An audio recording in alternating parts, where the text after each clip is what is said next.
Since I was about 5 years old, I used to always question who we are as humans, where we've come from, and where we're going.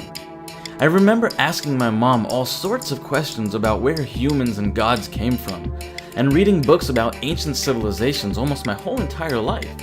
It's just something that has been around with me forever. It's a strong sense to learn about the truth, about our origins and the meaning of life.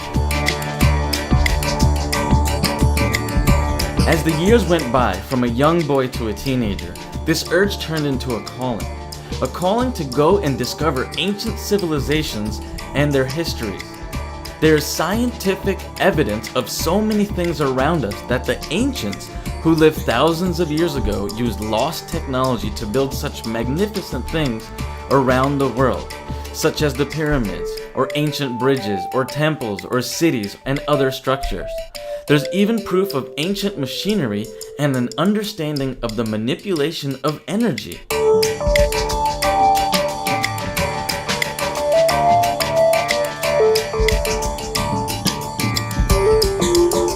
Could there have been an advanced race of beings before humans, here on Earth? Well, it's questions like that, and questions that make you question even more about who we are and where we came from, and most of all, what does it all mean? And it's that calling that led me to go and discover an ancient submerged city off the coast of India. The city is called Dwarka.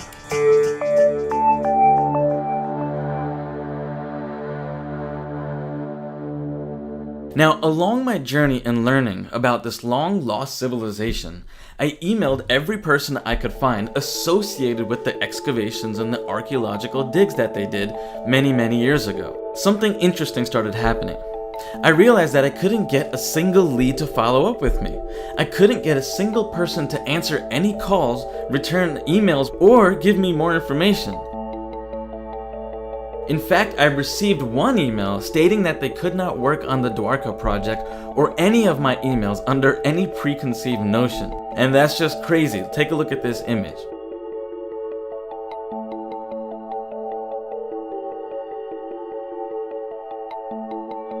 That's when I started wondering, what are they trying to hide? And so I decided to dig in further. If what they have discovered could be the oldest civilization known to man with ancient technologies such as flying machines and nuclear weapons, I knew that there had to be something going on here. This just started to smell like something fishy, kind of like a cover-up. And so as my search for the truth got stronger, I couldn't hold myself back anymore. And that's when I decided to book my flight, pack my bags, and fly out to Dwarka myself to see what's going on and why the excavations and exploration stopped. After 3 planes, 2 car rides, and 35 hours later, I arrived to discover as much as I could about this lost city.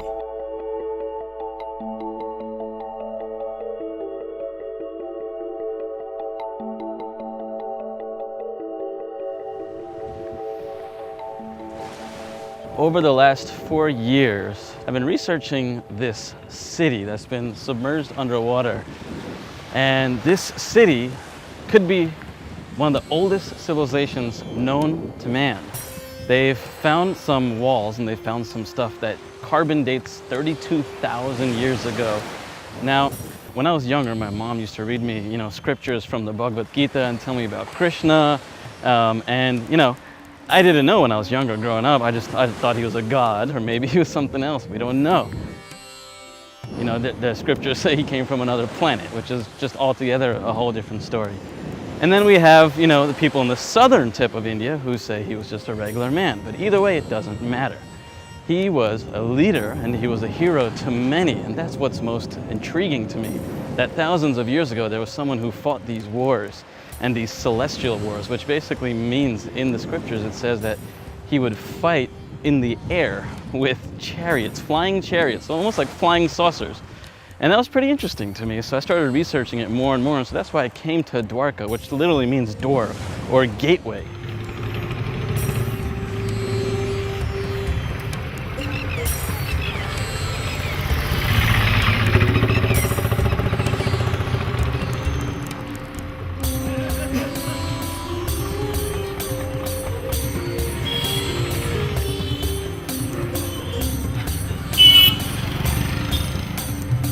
They started excavating this area around here in the 1960s, and they continued it until the 1990s, and then they put a full stop on it. They say that they found 2 cities twice the size of Manhattan off the coast, but this area was actually where they lived for a long time.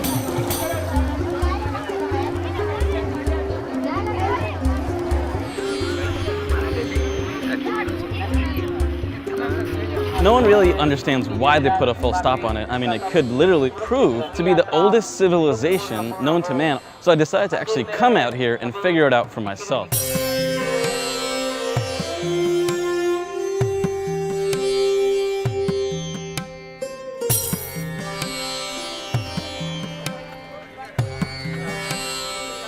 Tomorrow, we're actually going to go to the island where the indigenous tribe still lives, where they found some of these artifacts from the Harappan Age, which was, 1500 BC, 2000 BC. And they found a lot of evidence that society existed there exactly around the time of when Krishna was alive, which means that all the stories and everything could actually be proven to be true. This was originally one of the biggest ports in India, thousands of years ago. And it was used to trade, and the spice route and everything was like right along this river here. And so if you look here, this is the main entrance. The river is actually right behind here, and they would come from the river and go straight up into the temple over here.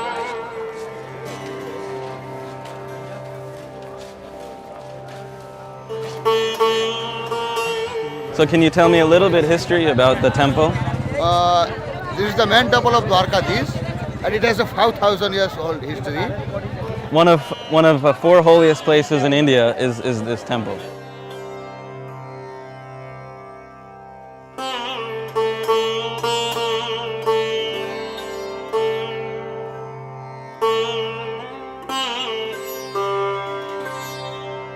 They did some excavations here, as you can see some of the rocks here behind me.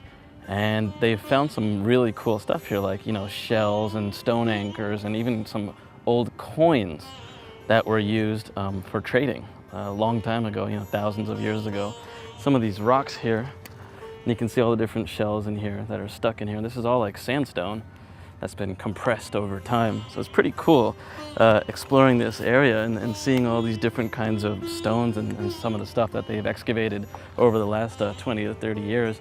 And then mysteriously stopped.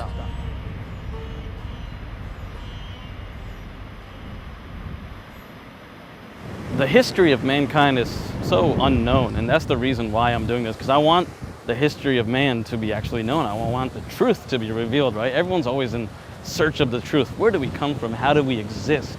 And what are we doing here? My goal in life is to figure that out. So that's why I'm here. And my wife and I started a nonprofit, and the nonprofit foundation is actually going to be for things like this, discovering the origin of humanity. And not just in India and in Dwarka, but around the world too. As I continue down this journey, I want you to join me because I truly believe there is a link from the ancient to our future. What we are seeing around us is very real, and the things we are just starting to discover are starting to all point to the fact that there was at one point a much more advanced civilization that existed before us. What secrets do they know about the world that we don't? How were they able to build such precise structures, understand technology, and travel across universes? And most of all, who are we? Well, tomorrow I'm headed off to an island where a lot of the excavations were done, and where I can find more information on the previous explorations done here. I'm excited and I can't wait to see what I discover.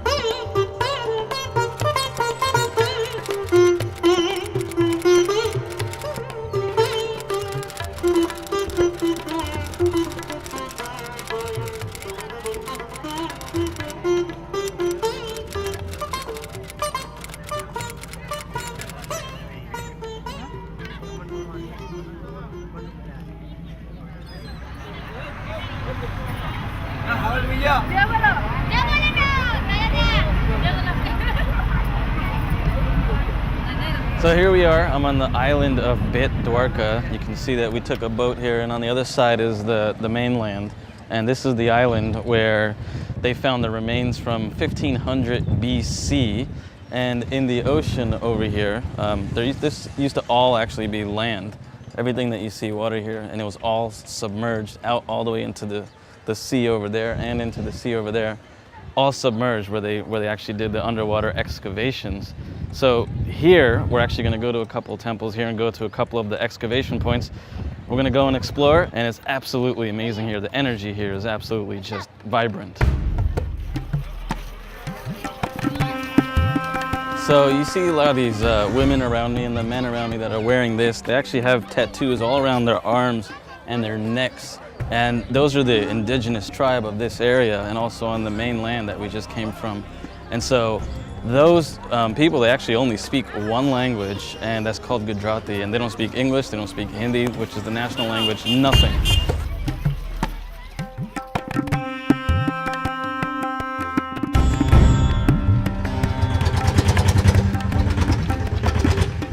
It's absolutely ridiculous, but these are very popular here. So we're gonna jump in the back and we're gonna go to another temple right here on the island. So let's go.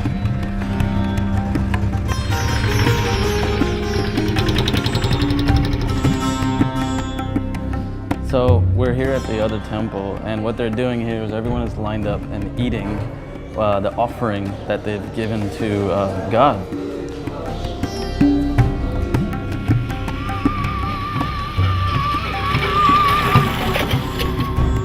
So this is a common mode of transportation here. We gotta hold on. These three-wheel motorcycle taxis. And what we're gonna do is we're gonna go to this other area, and off the coast, off this temple that we're gonna go to, is where they've done the excavations in the 70s and 80s and early 90s. So we're gonna go check out some of that area.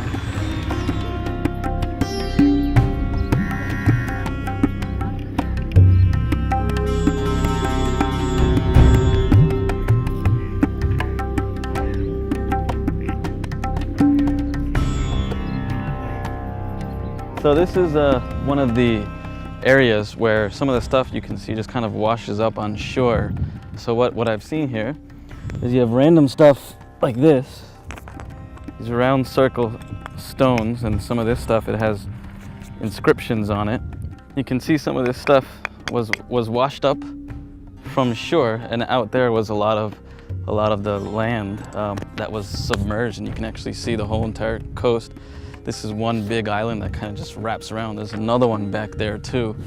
And the funny part is everyone from this island doesn't know where to go to find this kind of stuff. You just have to kind of go out on your own and find it. We've asked about 5, 6 people. Everyone is just like, we don't know, we don't know.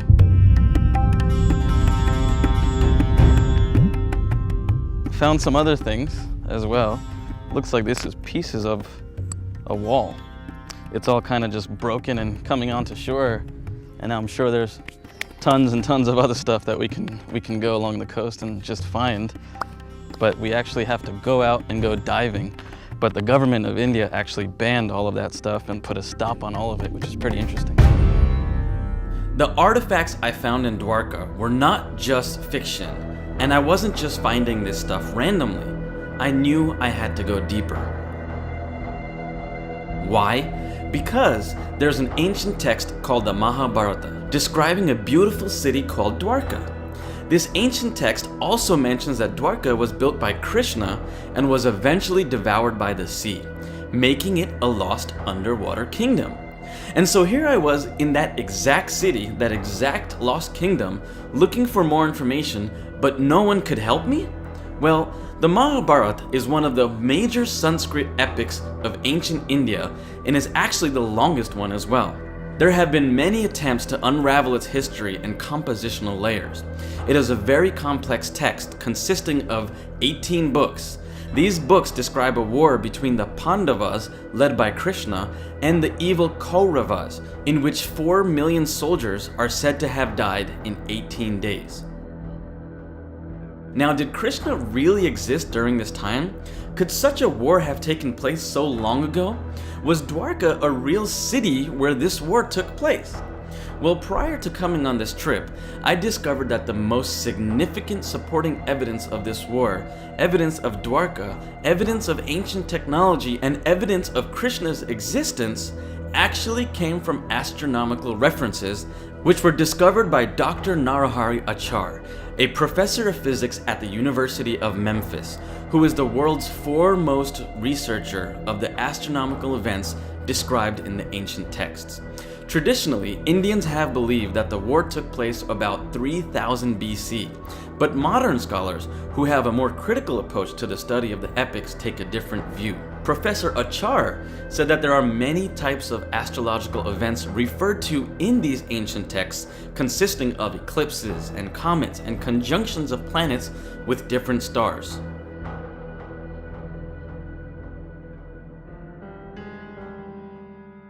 The most intriguing part of these astrological events is the appearance of two fiery comets. Professor Achar identified in the Mahabharata that there were two comets with blazing coppery red heads.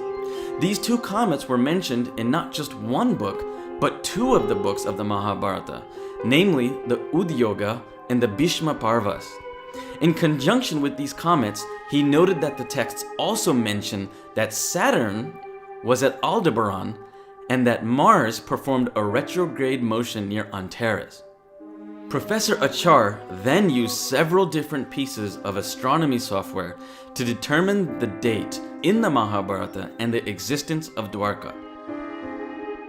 These pieces of software enabled him to view the night sky as if it would have appeared any time in the past, and so he painstakingly reproduced the exact night sky for every single reference in the Mahabharata. A lunar eclipse occurred in the month of Kartika and took place at Pleiades, which is located in the constellation of Taurus. After this occurs, the Mahabharata mentions that it is followed by a solar eclipse near Antares. Dr. Achar took this evidence and searched for the years 3500 BC to about 500 AD and found there are 137 such conjunctions where Saturn is at Aldebaran. When we see Saturn's transit at Aldebaran, it's usually an event which is even today considered by Indian astrologers to be associated with great wars and violent events. One recent event where the transit of Saturn at Aldebaran was in 2001, the year that the Twin Towers fell. Saturn's retrogression eerily predicted the exact month too, September. Dr. Achar then searched for years in which Mars performed a retrograde motion near Antares. It turns out that this reduces the dates from 137 to just 17. After narrowing this down to just 17 dates, he looked for years where there was a lunar eclipse in the month of Kartika, and this reduced the set from 17 to just 2. These 2 years identified by Professor Achar were 2183 BC and 3067 BC. One last final piece of conclusive evidence solved this puzzle. In 2183 BC, the winter solstice occurred in the waning phase of the moon. In 3067 BC, it occurred in the waxing phase, and the waxing phase is exactly what was written in the Mahabharata and what Dr. Achar was looking for. A careful study of these ancient scriptures yields data about a third eclipse in October of 3067 BC, which follows the solar eclipse at an interval of 13 days, exactly how the epic describes it. The evidence presented by Professor Achar overwhelmingly pinpoints 3067 BC as the year when the great battle described in the ancient texts of the Mahabharata took place. Because the astronomical dates and the events described in the Mahabharata have been authenticated by modern scientific method, it is reasonable to conclude that the Mahabharata itself is a factual description of events that took place during that time.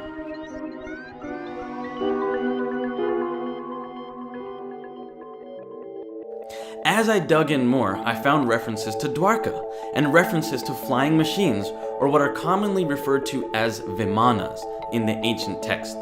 I discovered there are 41 places in the Mahabharata where they mention Vimanas. Of the 41 mentions of these flying machines, there is one particular interest that deserves special attention, in which there was an air attack by King Salva on Krishna's capital of Dwarka. It was written that King Salva had an aerial flying machine known as a Sobhapura, in which he came to attack Dwarka. Details of this can be found in the ancient Sanskrit text called the Bhagavata Purana. In the Bhagavat Purana, which is sometimes called the Srimad Bhagavatam, there's a description of a vimana made of metal that was used by the king Shalva to attack the city of Dwarka, which was Lord Krishna's city. There's still a city of that name in the Gujarat state of India, in northwestern India. In ancient times, it was the capital of Lord Krishna, who was, you could say, the head of the forces of good in the universe. This King Shalva was opposed to Lord Krishna, and he wanted a weapon that he could use to attack the city of Dwarka. Delighted with his new wonderful and powerful airship, the wicked King Salva gathers his army and heads for the city of Dwarka to battle with Krishna. From his excellent Vimana, he threw down a torrent of projectiles. A fierce vortex arose and blanketed the entire area with billowing dust. Then Lord Krishna suddenly appears in his shining chariot to confront King Salva in battle. When Salva saw Krishna's chariot on the battlefield, he thereupon released a great and powerful weapon, which flew through the sky with a roaring sound like a great meteor. The text describes it as being so bright that it literally lit up the night sky. Now this sounds a lot like a blazing rocket, and as Krishna began his counterattack, Salva engages the special powers of his Vimana in an all-out effort to avoid destruction. He began to shower missiles from the sky.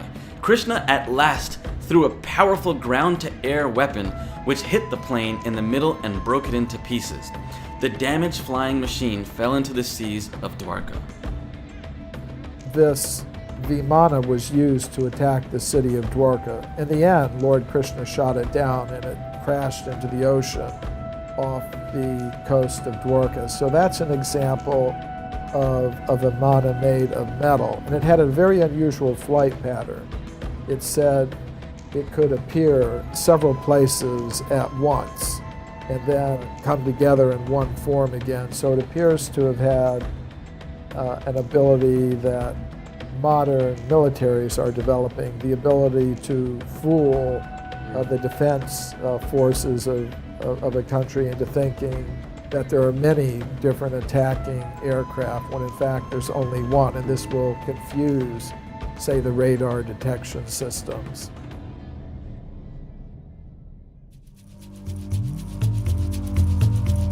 So yesterday I went over to the island of Dwarka, and everyone there, all the locals, all the tribes, everyone just said, we don't really know, anything about the excavations or where to find any of the information, and there's not much on the internet. So it was a bit of a disappointment yesterday. Although I got a lead from someone, one person over there on the island said, go to the mainland and go to the ASI office, which is the Archaeological Survey of India. Now, this organization was one of the lead government agencies that helped drive the initial exploration and expedition and excavations that were going on in the 60s, 70s, 80s, and 90s. And so all we had was a last name and a general location. So after about 20 minutes of walking or so, we actually found this guy and we found the location of where he was. This man is actually very interesting. He told me that a lot of the stuff that was originally done here is not located here anymore. We actually have to go to a place that's 10 hours away, and I'm actually taking a car there tomorrow, 6 o'clock in the morning, sitting in the car for 10 hours, and I'm going to the main office in Vadodara.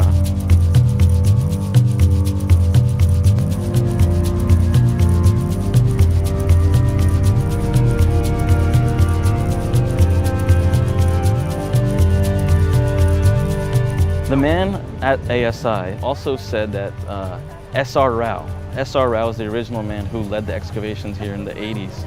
And he discovered tons of stuff, brought all this stuff to the press, wrote books about it. And, he said that this is the lost kingdom. This is the lost kingdom of, Lord Krishna. He was saying that he was a real person. This is proof that, the stories that we hear about this man or this god or whatever you want to call it, this hero, is actually true. ASI, I asked the guy, I said, why did everything stop? You know, if this is true, why wouldn't you excavate more and get as much information as you can? If you found stuff that predates 5,000 years ago, 9,000 years ago, even some things that were 30,000 years ago, why wouldn't you want to investigate more? And he says, everyone just quit. So this was interesting to me, and so I asked him, was it a budget issue? And he says, no, there's plenty of money for this project. Everyone just quit. No one had any more interest in it because there wasn't any interest for it. And here's something even more interesting. The man that took over after S.R. Rao mysteriously disappeared, he vanished as well.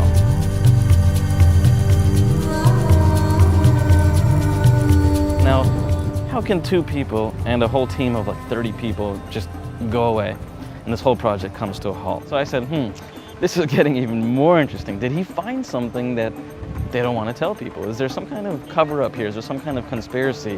What actually happened?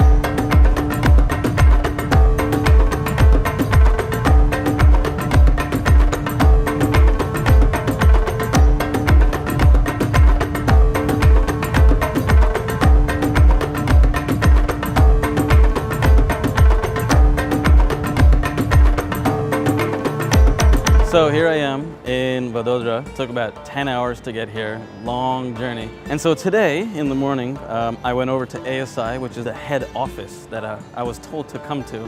So after going to the office, took about an hour before the guy actually saw me. Turns out he's a really, really nice guy. And so I'm actually gonna go see him tomorrow and have another meeting with him. I'm gonna start actually pry information out of him about the whole exploration and why it stopped and where this man disappeared to and what's actually going on over there. On March 26th, the day after my 11-hour journey by car, I met with Dr. K.C. Noriel, the superintending archaeologist and director of the Archaeological Survey of India. He was a bit standoffish at first, but then I explained to him that I'm doing this for non-profit and I wanted to interview him to help spread the knowledge that the world needs to know. Dr. Nariel sort of lit up when I said that, and he brought up 2 other excavation points that he wants me to be involved in. It was cool stuff, but still evading the subject at hand. I asked if he could go on camera for an interview today regarding the submerged kingdom and civilization of Dwarka, and he said that he had to go to a meeting, and we could talk tomorrow after he gets his papers together. So I scheduled a meeting with him for tomorrow at 1 p.m. After Dr. Nariel told me that he needed to get his stuff together, I left and went to go look for someone else to get more information. I was tired of getting the runaround. That's when I looked up a local university that was involved in the excavations, and I found a school called MS University. At the local university, I went around asking for the head of the archaeology and the ancient history department. The archaeology and the ancient history department helped out with the excavations in the past, so I figured they would be perfect to answer some of my questions. After about 30 minutes of roaming the university, I finally found the office. Dr. K. Krishnan was his name, and he was the head of the Department of Archaeology and Ancient History. I was told by his assistant that he was at a meeting. She also told me which meeting he went to, and this wasn't just any meeting. He was at the same meeting as Dr. Noriel, the guy who I just met with at ASI. Whoa, now this was starting to get weird. These 2 guys were in the same meeting? Well, I can't wait for my appointment tomorrow with Dr. Noriel. This is going to be epic. So I am here in the state of Gujarat, a city called Vadodara, and I am here at the Archaeological Survey of India, or ASI for short.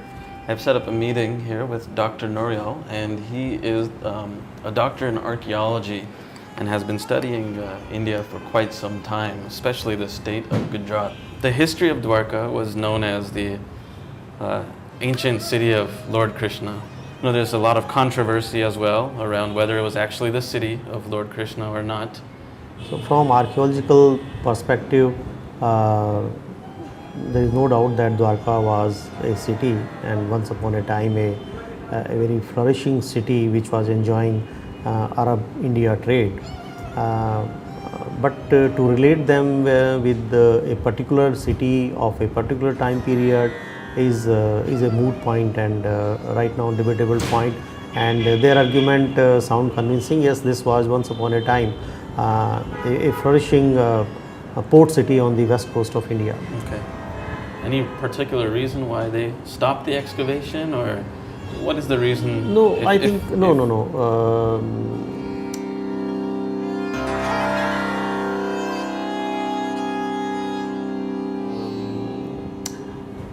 Whenever we undertake any excavation project, we have set goals, aims, and objectives. But if we had found something from so long ago, then why not find more?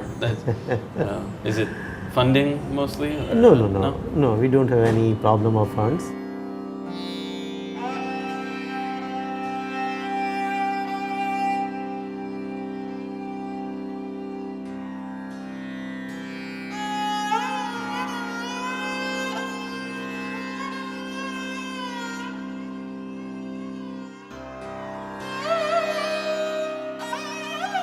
But as I said that we have academic goals, academic questions, research questions.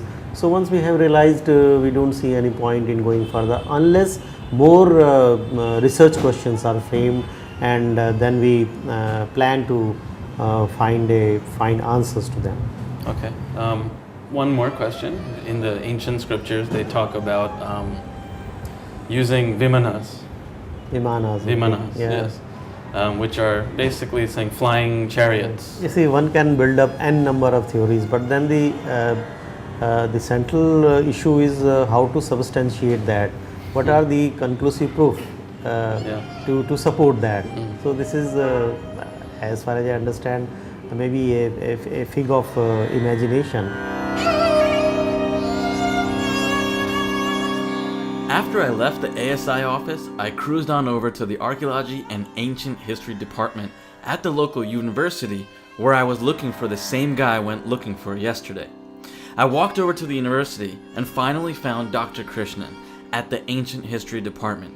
It was an amazing meeting.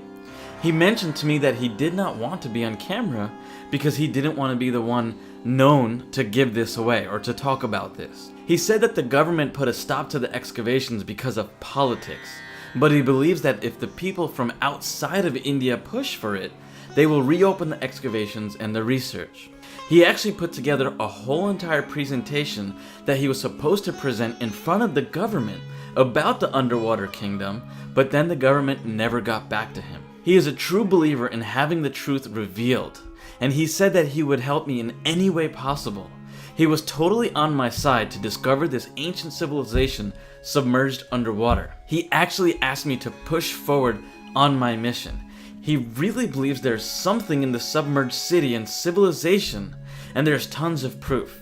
But he doesn't know exactly what they found, and he doesn't have much access to it. When I left, I started to think about what had just happened. So the first guy I met, Dr. Noriel, at ASI was somewhat helpful. He avoided the subject on the lost city of Dwarka, but I got some information. He said the politicians and the government stopped the excavations. He didn't say why, but he did say that they put a stop to it. He also said that without proper scientific evidence, he doesn't know if this underwater kingdom had ancient technology, but he also didn't deny it. After I met Dr. Noriel, I met the professor Dr. Krishnan. They are both in the same town and went to the same meetings. But one told me that there was ancient technology, beings, and civilizations from thousands of years ago, and the other told me there was no proof of anything.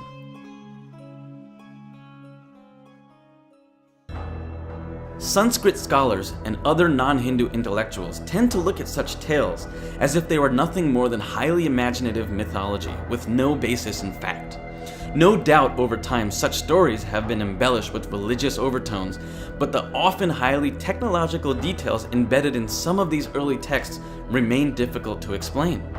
What's more are these certain objects, such as the ones I have found on shore. These were obviously man-made and carbon datable. They were also found in the 90s by Alok Tripathi. This and other discoveries by NIOT using C14 dating established an age of 7,500 years ago for the various artifacts excavated from the submerged site. Dr. Richard Thompson of Cornell University in 1993 is one of the few scholars who have given the subject a look. He wonders, if this is mythology, how did these authors of ancient India so brilliantly describe rocketry, ray weapons, and flying machines and highly sophisticated aircraft? And with the recent discovery of underwater ruins and astrological proof that Dwarka actually existed, academians should be asking themselves questions like, can we be so certain that there is not a core event behind this startling account? Rather than cast this subject aside as unworthy of our credibility, shouldn't we be regarding this account as deserving our interest and academic scrutiny? If we also take into account the archaeological evidence, the astronomical references, and all that has been handed down by the Indian oral and living traditions, we are led to the inevitable conclusion that Krishna, Dwarka, and ancient technology did actually exist around 3000 BC. And this is why I found it hard to believe that only a handful of people in Dwarka actually knew about what I was searching for. So, the next steps will be to do more research and create more awareness on Dwarka, to push the government to let us do more underwater excavations, because now I have no doubt that there's something there. On my 36-hour journey home, I started digesting everything that had happened to me over the last week. I started wondering why I even went on this trip in the first place. I realized that it all happened for divine reasons. Something was meant to be and something was meant to happen out of all this. It was almost like it was one big cover-up, and only when I interviewed Dr. K. Krishnan from the university did I actually get some help. I then started wondering how many other places are like this around the world. There are lots of places around the world with ancient history, and Dwarka is only the tip of the iceberg. What knowledge do these places contain that we need? What can we find out about from our past that can be used in our future? We have places around the world like Machu Picchu, Egypt, Stonehenge, Atlantis, places in Mexico, and even in the United States. There are so many places like this that need our help. They need our help because we need a group of us to go in and free the information around these places that are being kept secret or have closed down shop. It's these places around the world that are the key to our future. What did the ancients know that we didn't? How could they build so many advanced buildings and know about astrology down to the finest point? What kind of technology did they have that we still can't replicate today? These are the questions that we at Ancient Explorers will attempt to uncover the answers to. These ancient and deeply profound questions and the search for the truth is what drives me and is what drives us as explorers. We at Ancient Explorers have a 6-step path. 1. Travel to ancient sites around the world. 2. Explore these sites in search of evidence of ancient technology, wisdom, or hidden treasures. 3. Establish a sustainable community around the ancient sites for the locals. 4. Document the process and create educational tools to help the world solve the mysteries in these ancient sites. 5. Support the movement with an online community of explorers and seekers who wish to join the mission. And 6. To use all the funding for the development of the project and put any profits towards the cultivation of nonprofits around the globe. If you're ready to join Ancient Explorers today and become a member, register to become a community member to help this movement. Inside the community, you'll find tons of interviews, videos, and documentaries like the one you just saw.